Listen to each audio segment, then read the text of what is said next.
আজকে আমি প্রতিটা মানুষের জন্য একটা কথা বলবো যে আপনার শরীরের চর্বি কতটা আছে, পেটে কতটা চর্বি আছে সেটা একবার দেখে নিন।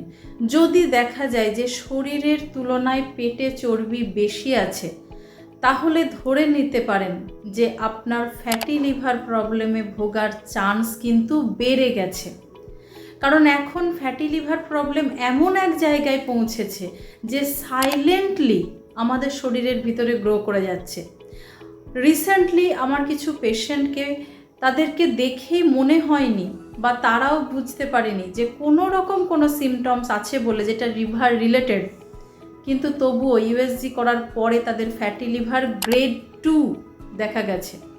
তো গ্রেড 1-এ তারা সাফার করেছে, কিছু না কিছু সিমটম ছিলই, তারা হয়তো বুঝতে পারেনি বা সেটাকে ইগনোর করে গেছে, সেই জন্য আজ গ্রেড 2-তে সাফার করছে। তাই আপনাদের প্রত্যেককে আমি একটা কথা বলবো যে আজ কাল কয়েকদিনের মধ্যে একটা ইউএসজি করে নিন।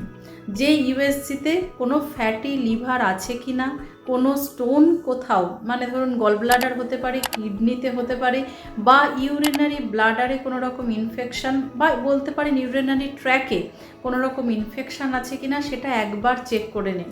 আর বয়স যদি 35 অ্যাবাভ হয় তাহলে তো আপনাকে করতেই হবে বছরে একবার ইউএসজি। কেমন? ভালো থাকুন, সুস্থ থাকুন, আর শেয়ার করুন এই ভিডিওটা। তার কারণ হচ্ছে আমরা লাইফস্টাইল তো মেনটেন করিই না, আর ওই লাইফস্টাইলের জন্যই আজকে আমাদের এই ফ্যাটি লিভার প্রবলেম হচ্ছে ভীষণ পরিমাণে। তাই সেটা যাতে ওভারকাম করতে পারি, ইন ফিউচার সিরোসিস বা লিভার ক্যান্সারকে আমরা আটকাতে পারি, সেই জন্য আজই একবার ইউএসজি করে নিন। Thank you.